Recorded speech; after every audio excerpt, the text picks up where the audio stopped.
সেতুবন্ধন তৈরি হবে। এটা আমরা সবাই বলি, সবাই চাই যে আমাদের রিলেশন হবে মিউচুয়াল রেসপেক্ট এবং ইকুইটির ভিত্তিতে। আমি আশা করি তিনি সেই সতর্কতা অবলম্বন করেছেন।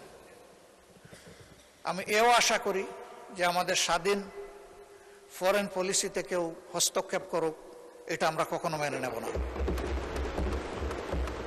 দেশের স্বার্থ আগে, তারপরে অবভিয়াসলি কারো সাথে আমাদের চুক্তি যাই হোক সেটা হবে মিউচুয়াল ইন্টারেস্টের ভিত্তিতে। আমরা কাউকে ক্ষতিগ্রস্ত করতে চাই না, কিন্তু আমরাও ক্ষতিগ্রস্ত হতে চাই না।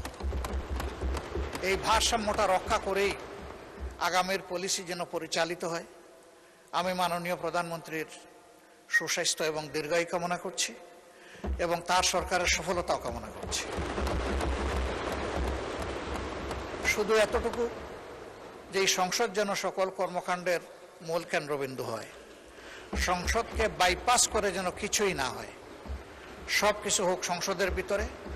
এই সংসদ আলো ছড়াক।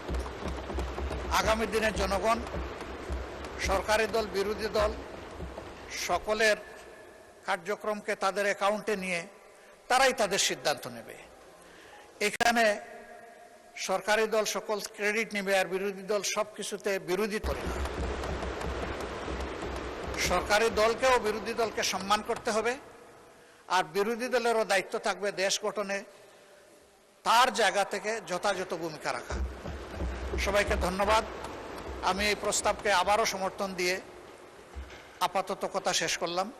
আল্লাহ হাফিজ। আসসালামু আলাইকুম রহমতুল্লাহ।